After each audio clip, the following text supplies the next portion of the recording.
All right. Good morning.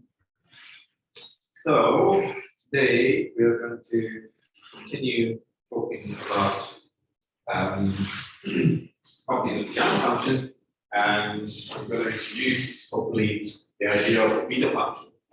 I don't get to the beta function itself. I'd like to at least get to the motivation for the beta function, which is the Veneziano scattering amplitude for hadron scattering. Okay. So today I'd like to continue talking about the inversion relation. More or less proved it last time, but I want to remind you that we proved it for a restricted set of values of z. Z lies in the strip between the real part of z less than between 0 and 1. We're going to try and extend that. Where you extend things in complex analysis by continuation, which will establish for us another representation of the gamma function. And for those of you who are not familiar with the idea of analytic continuation, I refer you to notes that I posted on the Google page. Does anyone not have access to the Google page? Everybody does. Okay. For those of you that are online, I've emailed us the notes as well.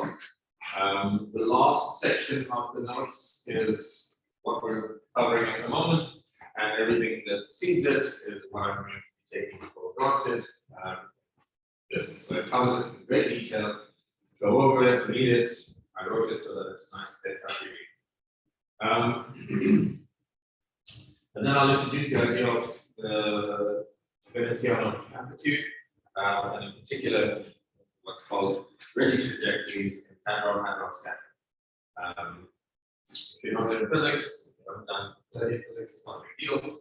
I just want to try and motivate a particular mathematical formula. Okay.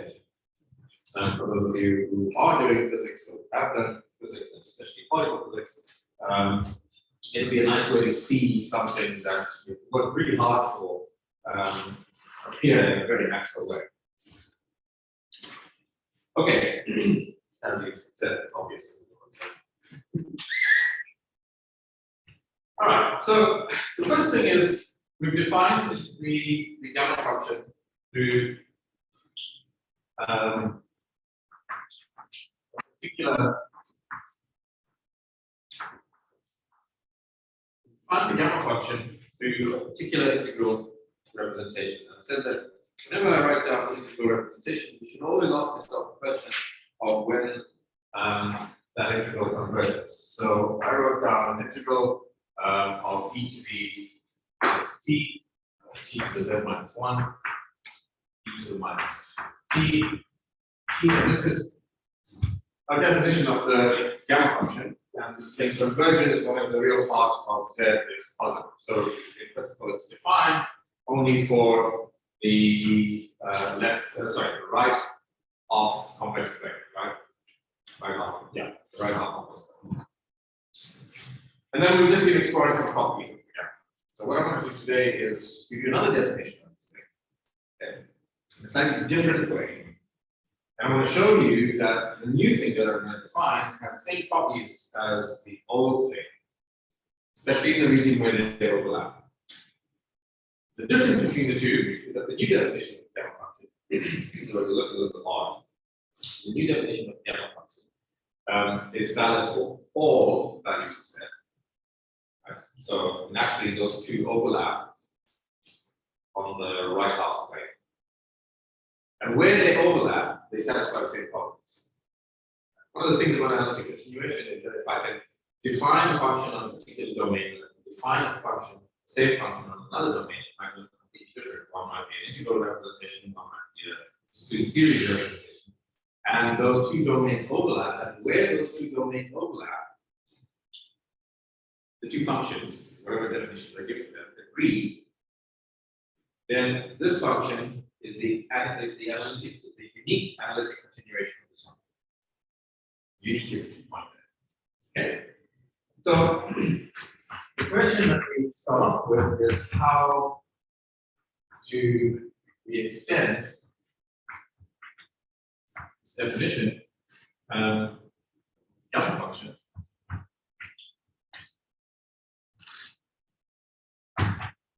to other values of z.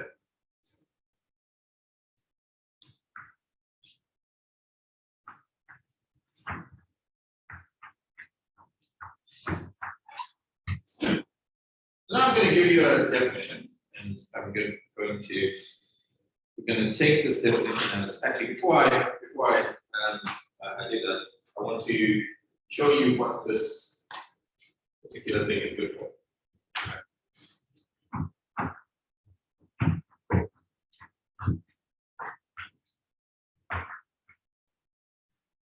So it's all well and good to write down, all of these relations with these things, but we started off trying to generalize the idea of a factorial function. Right? A factorial function is perfectly well defined by integers, positive integers. But I said that I don't know how to extend this definition to negative numbers or to fractions, to irrational numbers. And one motivation for studying the gamma function was precisely this extension of the factorial function. Okay. So let me show you at least how to extend the definition of the factorial function to fractions. Particularly, let's try to find half factorial. Right? I say half factorial because really what I mean is gamma for half. So this is where this comes into play. Right? I know that this inversion formula tells me that gamma of z times gamma of 1 minus z is an ordinary function. Right? It's pi cosec of gamma z, provided I know how to do cosecs with complex numbers. But if I pick z to be a real number, then I know how to handle one of the sides of that function, of that number. Right? So if we set z equal to a half in the inversion formula,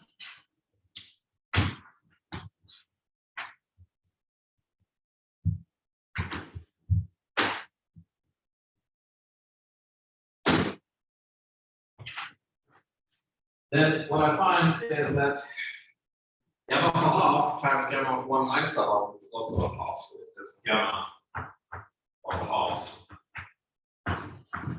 squared is pi times cosec of pi times a half, cosec of pi by 2.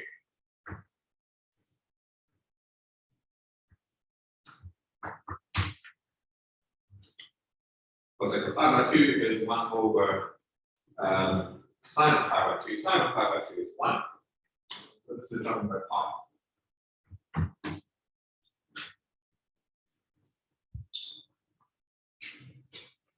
So what this means is that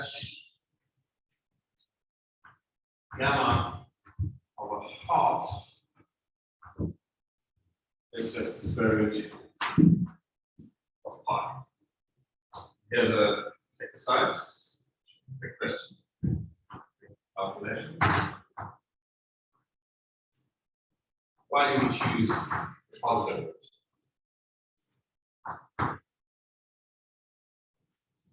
But once I know that gamma of a half is pi, and I know that gamma satisfies this recursion relation, gamma of z is z minus is z times gamma of z minus 1, I can then generate gamma of any fraction from it. Okay. So this is, for example, why I know that gamma of a half is the square root of pi. And in fact, certainly plug it into here, do it with force. You have to do a Gaussian integral. That's why it's square root of pi. Anytime you see square root of pi, it's always some Gaussian function, right?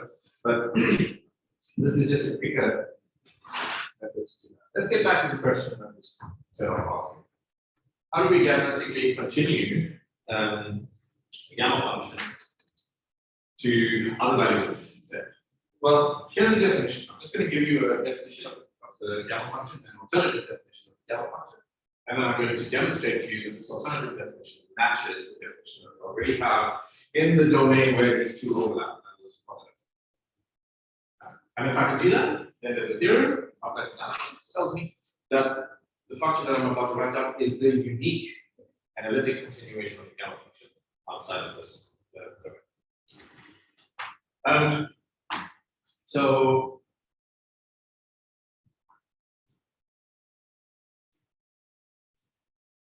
let's take as a definition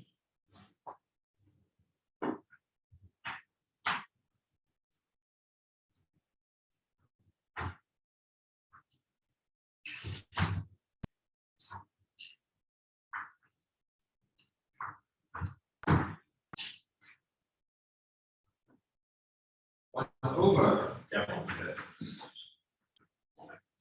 to be 1 over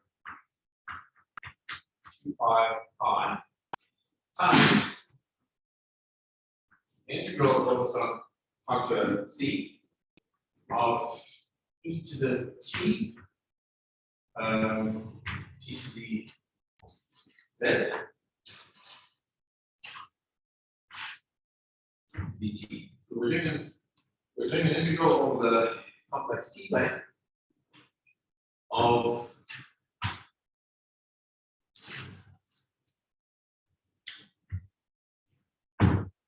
e to the t over t to the z. And if you recall complex analysis that we've done prior to this, there's always a sort of factor of 1 over 2 pi I floating around most of the unit. Okay? It's there for a reason because we want to normalize it at some point. So compensating factor of 2 pi I, which we'll consider. So this is my definition. And I have to tell you what the contour C is. And in this case, contour C is chosen in a very particular way. This is the real t-axis. This is the imaginary t-axis. And what you'll notice is you've got this t to the z factor.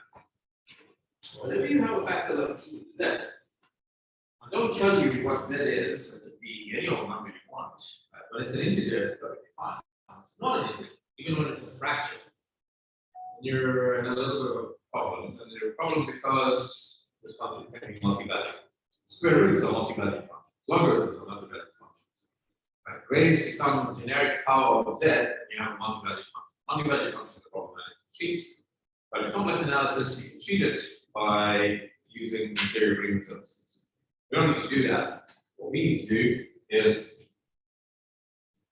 make a branch cut. So we identify 2 points that are problematic in this picture. One is the origin, z equals 0. This is one branch point of t to the z.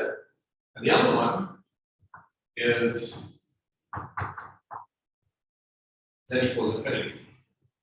It's the other branch point of t to the z. Again, if you are unfamiliar with the ideas of branch points and branch cuts, it's very carefully treated in my notes. Notes are available, go over it. There's lots of examples of it. The point is, well, there's 2 points. One point is there are an infinity of points z equals infinity in the complex plane. In fact, there's a circle's worth of z equals infinity. Everybody happy with that? That's because I can think of the complex plane as a sphere, and points in the complex plane as stereographically projected from the north pole of the sphere. Which means that all of these points z equals infinity are all really the same point on the sphere, it's the north pole. Okay? So all the points z equals infinity on the complex plane are the same point z equals infinity. So what this means is that if I want to be careful and make this function t to the z single value, I have to exclude a line joining these 2 branch points. This is called a cut line or branch cut line. Right? There are actually an infinite number of them. Any ray that starts at 0 and ends off at infinity, any angle you want, is a perfectly good cut line. Right? We're going to choose the negative real t-axis to be the cut line. Joins z equals 0 to z equals infinity. And the contour that I'm going to integrate along, this contour C, is going to be a line that comes in from minus infinity and circles the origin, goes up to plus infinity. And it's an epsilon distance away from the real axis. In other words, I approach the origin just below the real axis, circle the origin, and go back up to infinity just above the real axis. Now, these are parallel lines, and probably everything that you've heard about, except what branch points and branch curves, everything that you've heard about integrating along parallel lines is that if I integrate along parallel lines, they'll cancel each other out. And typically, when you do it, okay, so firstly, can you see that this is a closed curve? Because I start off at infinity and I end off at infinity. It's the same point at infinity. So this is really a closed curve. That's why I make a closed curve. Right? The point is that typically when you do integrals along closed curves on the complex plane, and you integrate along parallel lines, those parallel lines don't contribute. It's like integrating in one direction and integrating back in the other direction. The only difference between those two is the negative sign. Okay. However, in this case, the value of t to the z just below and t to the z just above is different. And they differ because, again, I'm making this function single value. The way I make the function single value is by integrating on different Riemann surfaces. So if you've taken a look at my notes that I uploaded, there's a pretty picture on the front cover. That pretty picture on the front cover is precisely this stuff here. You start off on one Riemann surface. When you circle this thing and come back, you're on another Riemann surface altogether. So there's a phase difference in Z. Okay. So I'm going to choose conventionally, choose another another convention if you'd like, and as long as you're consistent when you do the integral, you'll get the same answer as me. Right? But I'm going to choose along this line, I'm going to take the argument of t plus pi.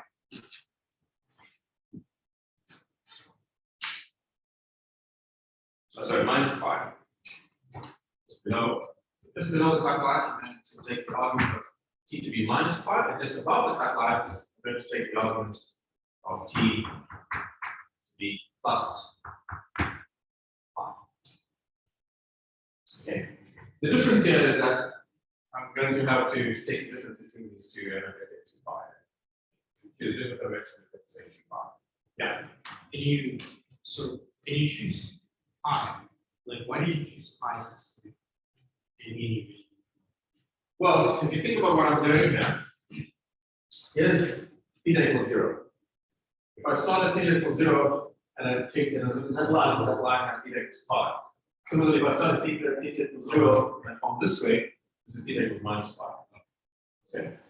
The minus here is associated to the fact that I'm going in this direction plus that direction. Okay. So this is the branch cut.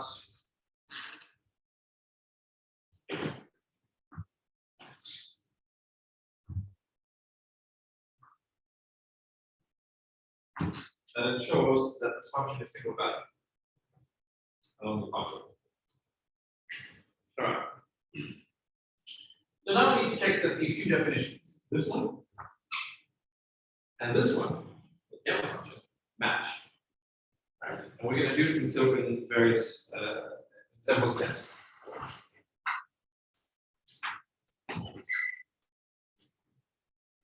So step 1. Let's assume that Z is an integer.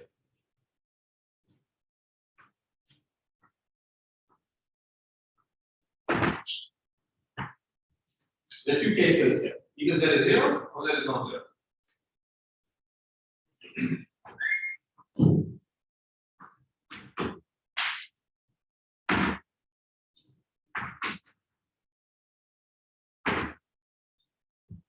Okay.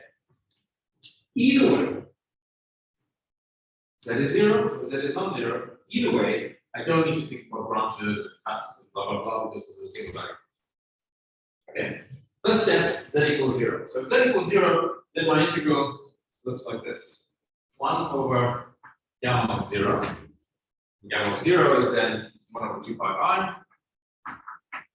Integral over a closed contour. Now there's no branch cut spoiling anything here. So I can take this point at infinity, take the blue curve that moves out at infinity, and just deform it in a continuous way so that the circle, so that the contour I'm integrating is then just a circle that then closes the arc. So if we happy with that? If z is an integer, right? So let me write this down.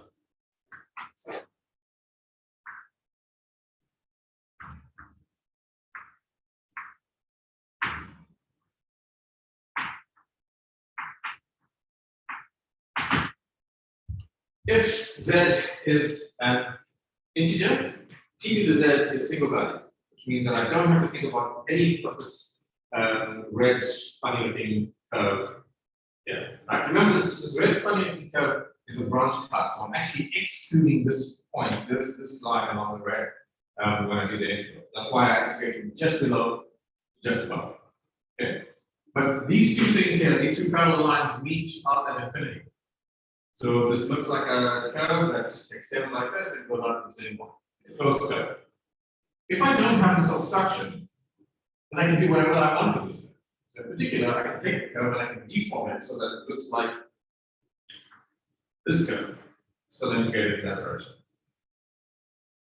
Right? And I will not have done anything. So that's why I'm doing the integral then over circle enclosing the origin. So what am I integrating? I have to integrate e to the t over t to the 0. T to the 0 is 1, so that's just e to the t dt. What do you know about the function of the exponential function on the complex vector? 0. No, exponential function itself is not 0. Okay.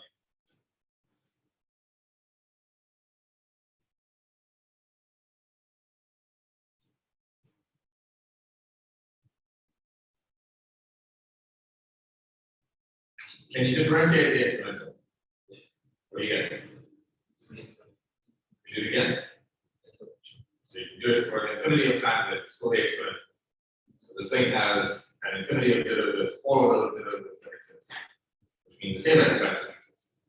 Which means that it's analytic. Integrate an analytic function over a closed contour, what do you get? 0. That's what 0. Okay.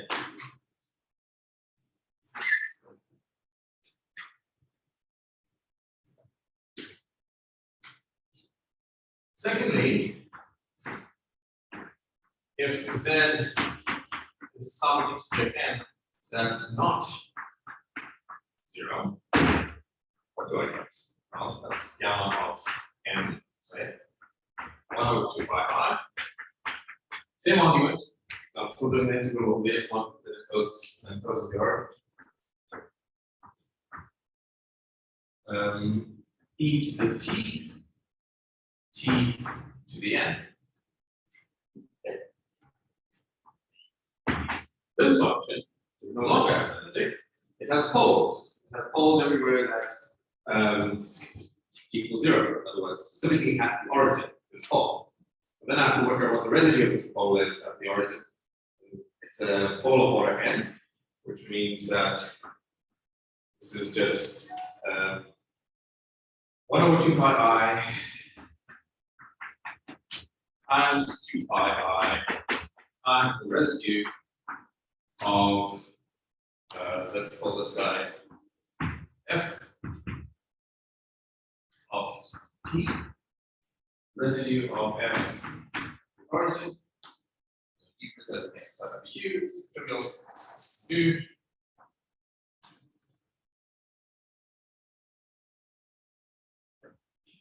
This is just 1 over n minus 1. That's all.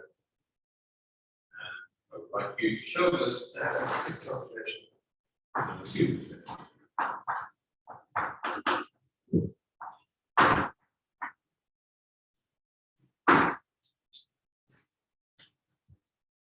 Okay. I mean, the only thing that's mildly non-trivial about it is that this is an n-order pole.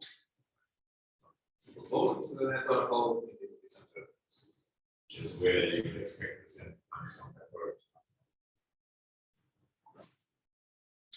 What we shown, when n is an integer, then gamma of n is n minus 1 factorial, which is what we would expect the gamma function to exert. Okay. What about more general values of z?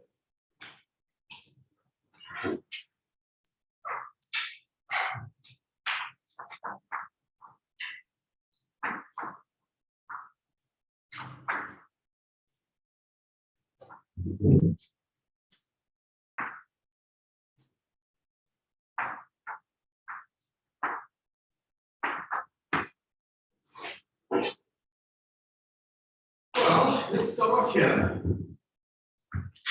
I need to make my plots. So I'm going to write down the result, and I want you to double check this for me. Integrating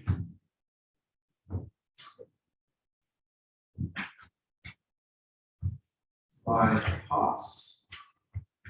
I'll find that 1 over gamma of z is 1 over 2 pi I times e to the t over z minus 1 t to the z minus 1. So I have to evaluate between minus infinity minus pi epsilon. Remember, we're doing an integral over the blue curve, right? So we're out at minus infinity in the real axis, but just below the real axis along the negative, along the imaginary direction, hence minus I epsilon, to plus infinity plus I epsilon. Oh, sorry, minus infinity plus I epsilon. You still have the minus. So this is the boundary term that comes from the integration by parts. What remains is another term, minus sign, but then I'm differentiating something in the denominator. Expect this to t. So I expect 2 negative signs, a plus sign. 1 over z minus 1 times 2 pi I integral over c of e to the t to the z minus 1.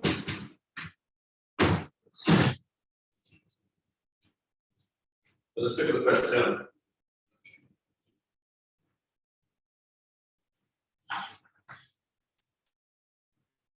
This first term has 2 contributions. Both contributions will have an exponential evaluated at minus infinity. Plus or minus, not really care about the other stuff, it's going to oscillate. It's a complex exponential. Okay. This is the important one, e to the minus infinity. E to the minus infinity there, e to the minus infinity there. This gives me 0 contributions. Still goes by the exponential of both directions. Agree with me? What's left? What's left is 1 over z minus 1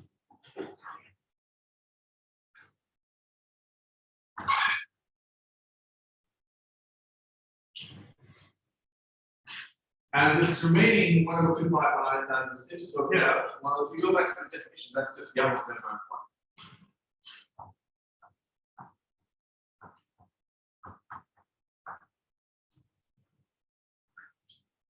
In other words, what we've shown is that 1 over gamma of z is 1 over z minus 1 gamma of z, which is the recursion relation. 1 over the recursion relation. Okay, it matters. Okay. Very good. So our new definition of the gamma function there satisfies the same functional relations there as the old version of the gamma function.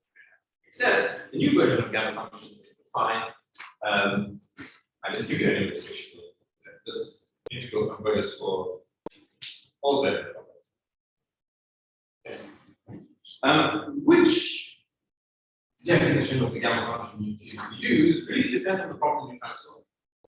What we're going to see much later in the course, when we're looking at solutions of differential equations, for example, we're trying to solve a hydrogen atom, what we'll find is something called the hypergeometric equation, confluent hypergeometric. And there we'll find a representation for the hypergeometric function which solves the hypergeometric equation, which can express the wave function for the hydrogen atom in terms of this gamma function. And there we will find, to make everything closer and converge nicely, we will need to write down two different representations in order to extract the behavior at 0 and at infinity. So which definition you choose to use really depends on that question you're trying to answer.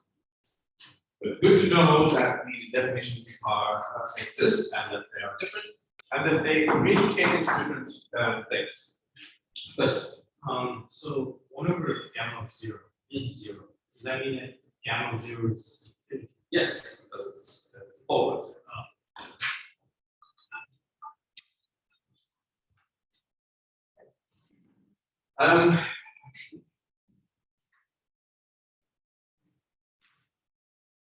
Okay, so I've shown you two different, I've shown you that the functional relations match.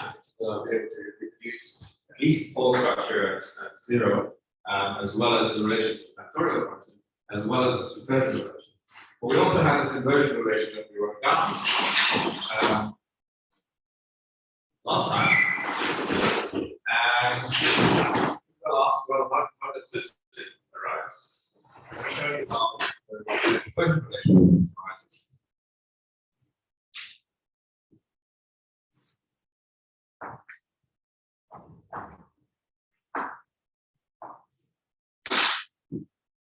So if I take Z to be some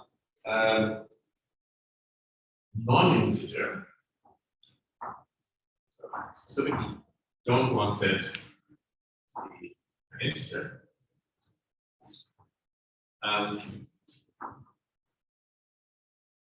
Then the following is true.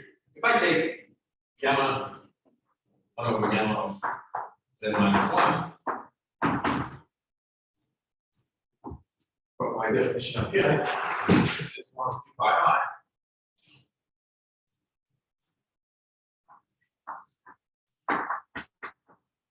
Integral over C of e to the t to the Z minus 1.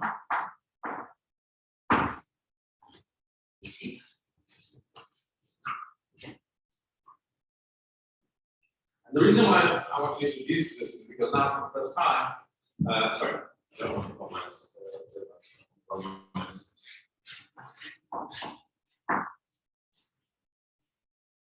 e to the t to the Z minus 1. Now for the first time, I really do want to have to do this down integral volume branch class. Right? Okay, so we're doing the integral of the closed function that I wrote down, which means that I break it up into 3 pieces. One going in that direction, the circle, and then one going out again. So going in the positive direction, I'm always going to have this factor of 2 pi I that I'm lugging around. So let's take it out of everything. I start off at minus infinity, and I go to 0. I'm going on a parallel line. The only thing I need to be careful of is the argument of t. Right, so this says that this is just e to the x, use x to denote a real variable, I'm integrating on a real axis, t to the x minus 1,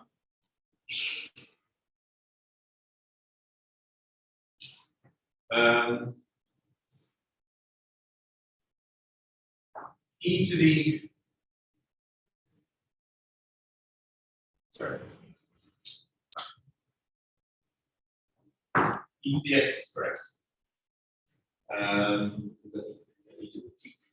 X to the z minus 1. Yes. And e to the I pi minus I. This e to the minus I pi here is because of the phase associated to t. Remember, t is along this line. T is x modulus e to the I times the argument of t. Right? That's minus pi, so e to the minus I pi. And then I raise that to z minus 1. That's where that factor is coming. Okay. Integrated with respect to x plus the integral closed integral along the circle e to the t to the z minus 1 t plus the integral from 0 to minus infinity e to the x to the z minus 1 to be plus I to the z minus 1 dx.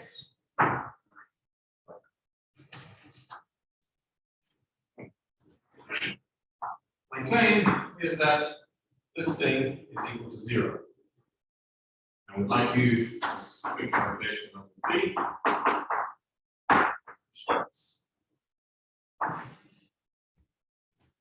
So there is no contribution that comes from the circle. All the contribution along this contour, and if you go back to the complex analysis that you may or may not have done with branch cuts, this is exactly what you would expect. The contributions to those integrals come from the parallel lines and not from the circles. Right? So remember, this is a closed circle because in principle epsilon goes to 0, so this is these two lines come together. And the only difference is, and the reason why we split them apart like this is because I need to account for the fact that the argument of t is different on both of those. Right? But the upshot is that there's no contribution from the circle integral. We'll show this. So the only contributions that I get come from this side and this side. Okay. So this is just then 1 over 2 pi I times, I change the order of integration, you know, them, let's say from 0 to minus infinity of both of them, right? It becomes the minus sign. This is common to both, so I can take it out. Then that leaves me with an e to the I pi minus e to the minus I pi, something, which is a sign of the factor of 2i. Okay. So that's times that factor of 2i, multiplied by times sine of pi times z minus 1 times the integral from 0 to minus infinity of e to the x, x to the z minus 1 dx. Now let's make a change of derivatives. Particularly if I set t equal to minus x. If I set t equal to minus x, then my integral will go from 0 to infinity. This will be a minus t. This will be a minus t, the z minus 1, but then there's a minus sign that I'll account for here. And because these are non-integer values of z,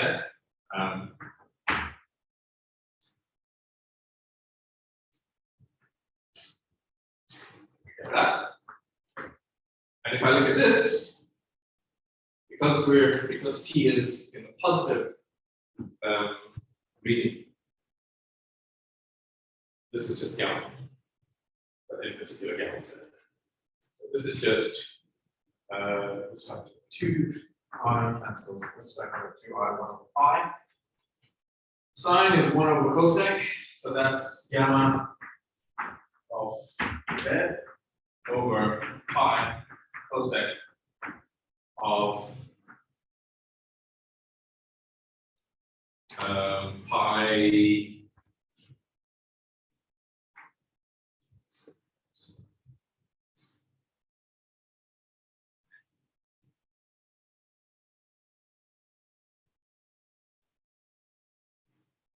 sine of pi z is sine of pi z minus pi is the same as sine of pi z.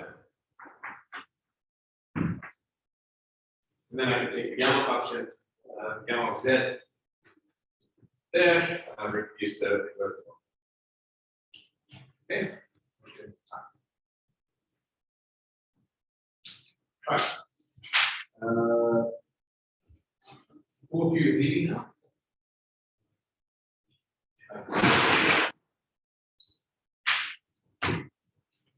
Okay, so that's all I wanted to say about the gamma function. Again, what I'm doing in these sections is introducing these special functions that we're going to be drawing on later. Okay, so I want to introduce them, I want to introduce their properties, and above all, I want to introduce to you the idea of integral representations, which I think is hopelessly undervalued in the argument. Okay. You know, by continually insisting that you try to solve everything in terms of closed functions, you do a disservice to the idea, achieve more by not solving. Okay. So now I want to introduce the idea of the Levitian amplitude, and in particular, a relation to the gamma function. It's called the beta function, which played a central role in the development of much of higher physics, in particular string theory. Okay. This story starts off with the idea of hadrons. You guys know what a hadron is?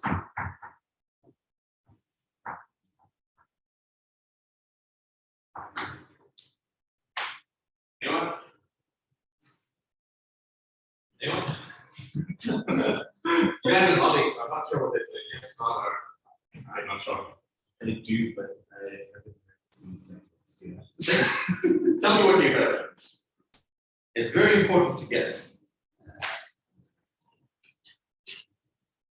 There's some double particles, let's assume you're something that's not something example, yes. Is some number of maybe bonds together. Very good. It's some number of quarks together at some bound state, which tells you that it's being constructed.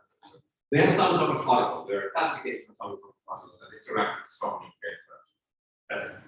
Hadrons are subatomic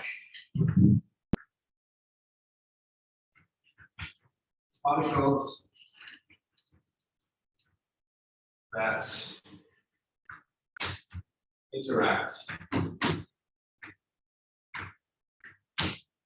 via strong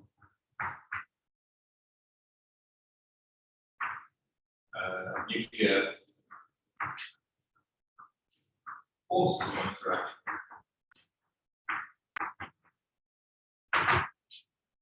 Hadrons are miracles. They come in two types. So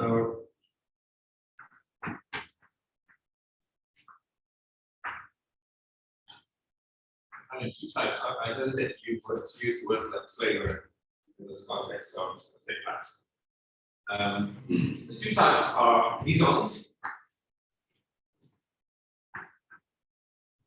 which are bosons,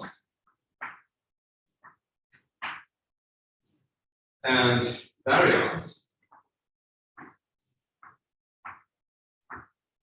fermions.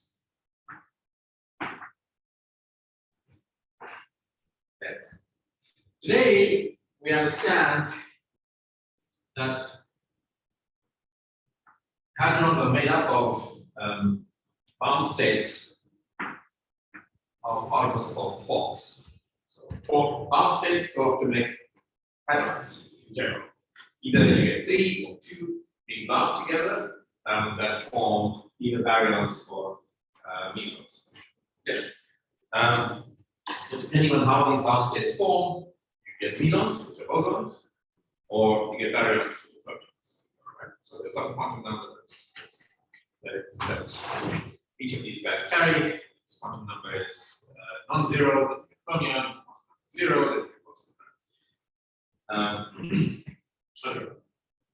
So in the 1950s, particle physicists found that mesons and baryons don't just exist by themselves. You can excite these guys. Right? You get these very particular excitations of them called resonances. So basically, what happened was we had these particle colliders. Particle colliders are great because you just chuck things into the accelerator and smash them into each other and see what comes up. So 1950s, 1960s, that was all great. Everybody was looking for bigger and bigger, better and better particle colliders, higher energy, smash these guys into each other and see what comes out. And you had this zoo of particles that just kind of exploded back in the 1960s. Right? But whenever you have like a zoo of particles, the first thing you try to do is arrange them in a particular way. Right? Similarly, we found a zoo of elements. And we really only understood nature, to the extent that we understand nature, when we could classify these elements into a periodic table.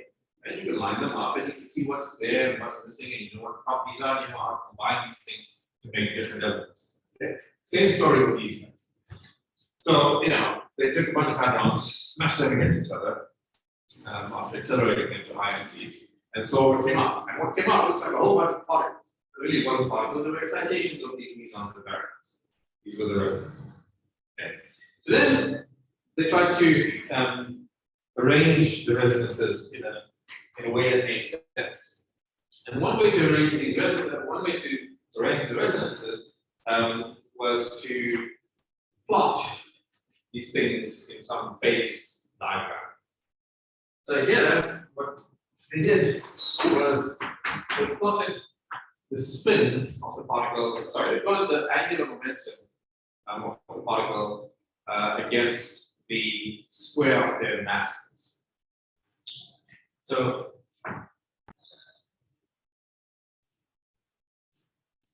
resonances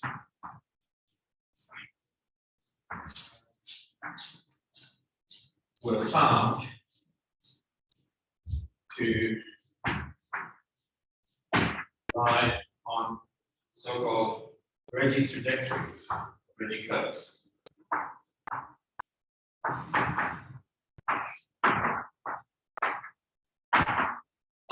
What this meant was, if you plotted the angular momentum of one of these hadrons, one of these resonances, sorry, then it lay on a curve that's called functional relation alpha. So alpha was some function of S, and S here is the mass square of the resonance. This is the angular momentum versus mass square, and this was some function.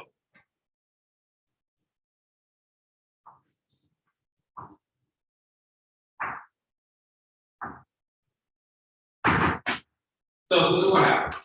Again, take these particles, you accelerate them, smash them into each other, and you see all these things that look like particles. So you take one of those guys, you plot its angular momentum versus its mass square, and you find it lies in some curve, some well-defined curve, but numerically well-defined.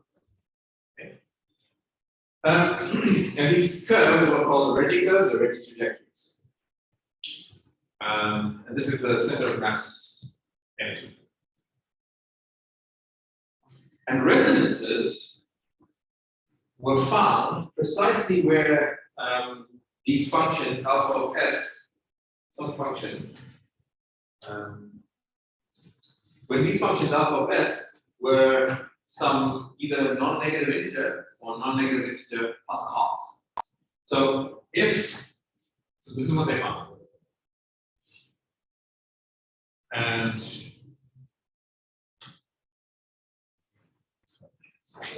a resonance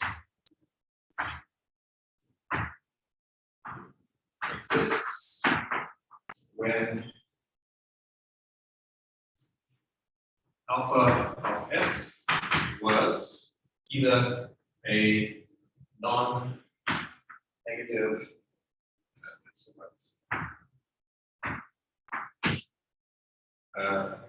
an integer,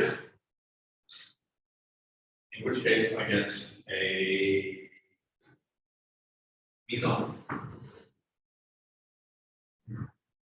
or an integer plus half, so half integer, in which case I get a variant. So if you're a particle physicist back in the 1960s, this was super exciting. Right? Because what it meant was I could write down this function, this Reggie trajectory, right?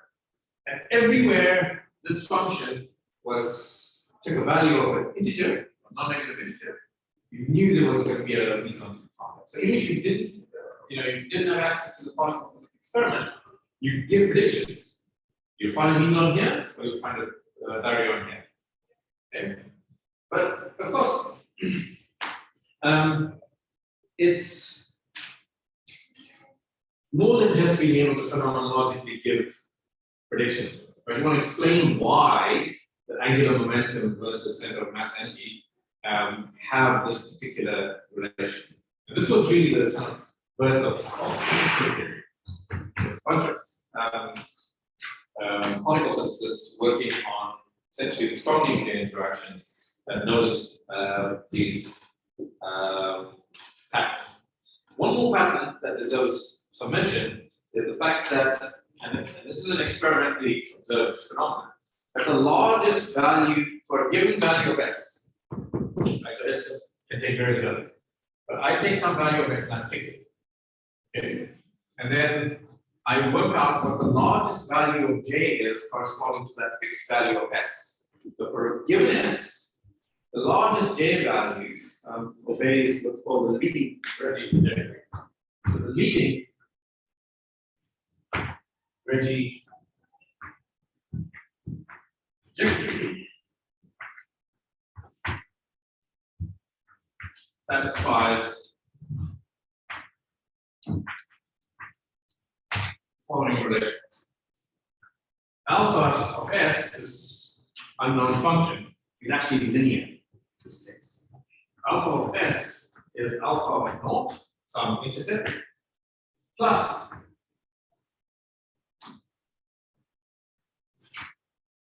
alpha prime times S. This is called the intercept And this alpha prime here is what's called Reggie slope.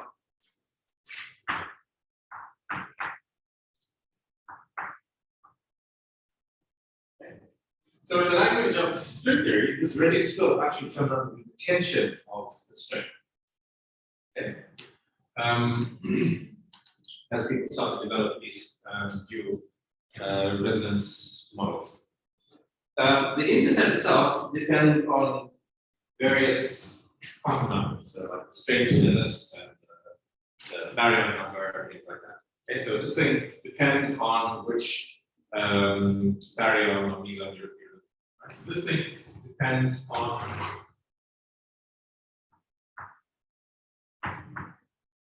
various this.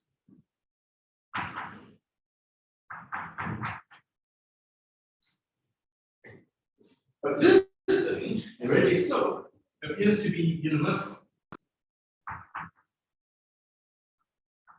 So the same slope, right? These alpha of S's are basically just straight lines. The same slope for all of the baryons and mesons.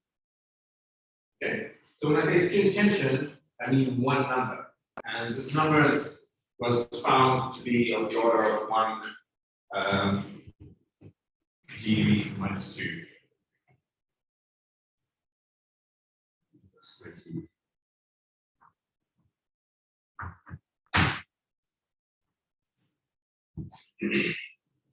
Okay. So after all of this story, central question facing hypothesis back in the 1960s is, why is this relationship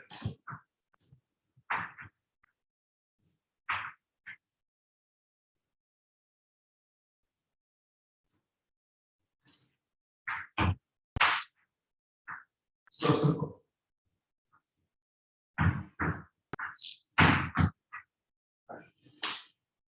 I'm plotting the angular momentum versus the center of mass squared for a zoo of particles.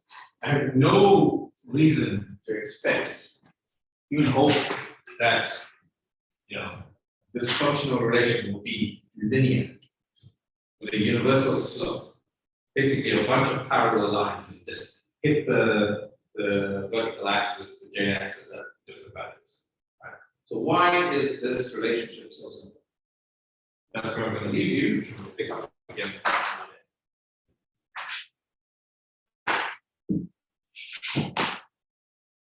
Well, I'll give you some circumstantial evidence. Say why? On Monday. Wednesday, maybe? Okay.